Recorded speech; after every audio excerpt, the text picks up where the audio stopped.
চুঁচুড়া বিধানসভা তৃণমূল কংগ্রেস কমিটির পরিচালনায় প্রয়াত শিক্ষাবিদ সনৎ রায়চৌধুরীর নামকরণে স্মৃতি চ্যালেঞ্জ কাপের চূড়ান্ত পর্যায়ের খেলার মুহূর্ত।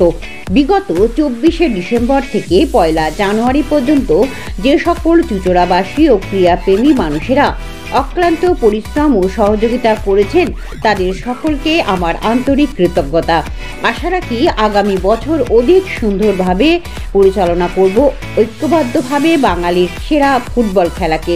চূড়ান্ত পর্যায়ে যে দুটি টিম দীর্ঘদিন লড়াইয়ের মধ্যে দিয়ে উঠে এসেছে, চুঁচুড়া বাণীচক্র ক্লাব ও উত্তরপাড়া নেতাজি ব্রিগেড, এবং আজকে প্রথম স্থান অধিকার করলেন চুঁচুড়া বাণীচক্র ক্লাব এবং দ্বিতীয় স্থান অধিকার করেছেন উত্তরপাড়া নেতাজি ব্রিগেড। আরও বিস্তারিত জানতে চোখ রাখুন আমার বাংলার পর্দায়।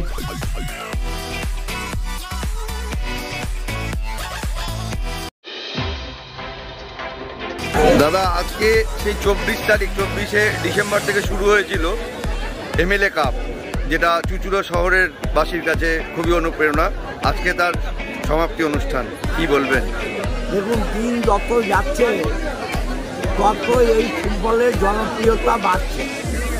আমি 2011 বিধায়ক হওয়ার পর এই টুর্নামেন্ট শুরু করেছি এবং করোনার জন্যে মাঝে 1 বছর বন্ধ ছিল, পুরোই চলছে। আমরা দেখতে পাচ্ছেন আমাদের এই শহরে বিশিষ্ট শিক্ষাবিদ সনৎ রায়চৌধুরীর নামে এটা করেছি। আমি দলের নামে করলেও আমি দেখি যে কাদের নামে করা উচিত। সনৎ রায়চৌধুরী আমার দলের লোক নয়, কিন্তু সনৎ রায়চৌধুরী যে ধরনের শিক্ষাবিদ, তার সেই শিক্ষাবিদের জন্যেই তার নামে আমরা এই টুর্নামেন্ট করেছি এবং দর্শকের অবস্থা তো আপনারা দেখেছেন, দিনকে দিন বাড়ছে। আগামী দিনে এই ফুটবল আরও জনপ্রিয়তা নেবে। আমরা ক্রিকেট মাঠে লোক হচ্ছে না, সেই লোকটাও যাতে করে যায় আমরা দেখব। হকি টুর্নামেন্টও চালু করব। মানে শুধু ফুটবলের মধ্যে আমরা সীমাবদ্ধ থাকবো না, আগামী দিনে আরও কিছু পেতে চলেছে। ক্রিকেট লিগ আমার হয়, ক্রিকেট লিগে জনসংখ্যাটা কম হয়, দর্শক কম থাকে, সেটাকে বাড়াবার চেষ্টা করব এবং নতুন করে চিত্র মাঠে হকিও আমরা চালু করব।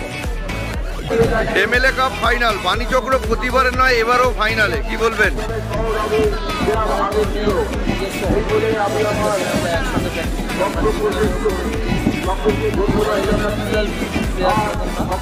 আমাদের একজন আছে যে লিডারশিপ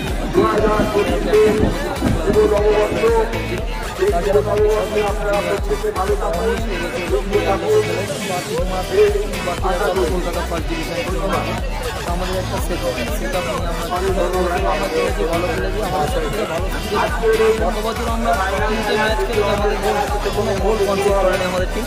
এবছরও আমরা এখনো পর্যন্ত ফাইনাল চলছে, আগে 2টো ম্যাচ খেলেছি, আমাদের কোনো গোল কনসিড হয়নি এবং ফাইনালে এখনো পর্যন্ত ফার্স্ট হাফটা হলো আমরা কোনো গোল কনসিড করিনি এবং আমরা চান্স ক্রিয়েট করছি। প্রত্যেকটা ম্যাচে আমাদের চান্স ক্রিয়েট হয়েছে।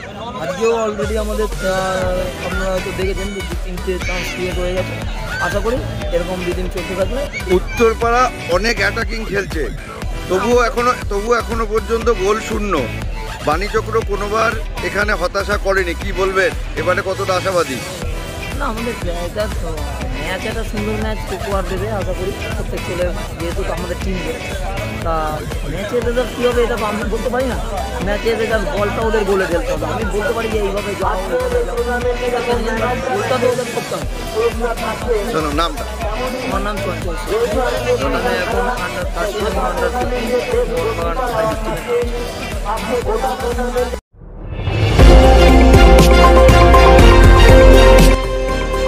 আমার বাংলা, সঙ্গে থাকুন, সঙ্গে রাখুন আমার বাংলা।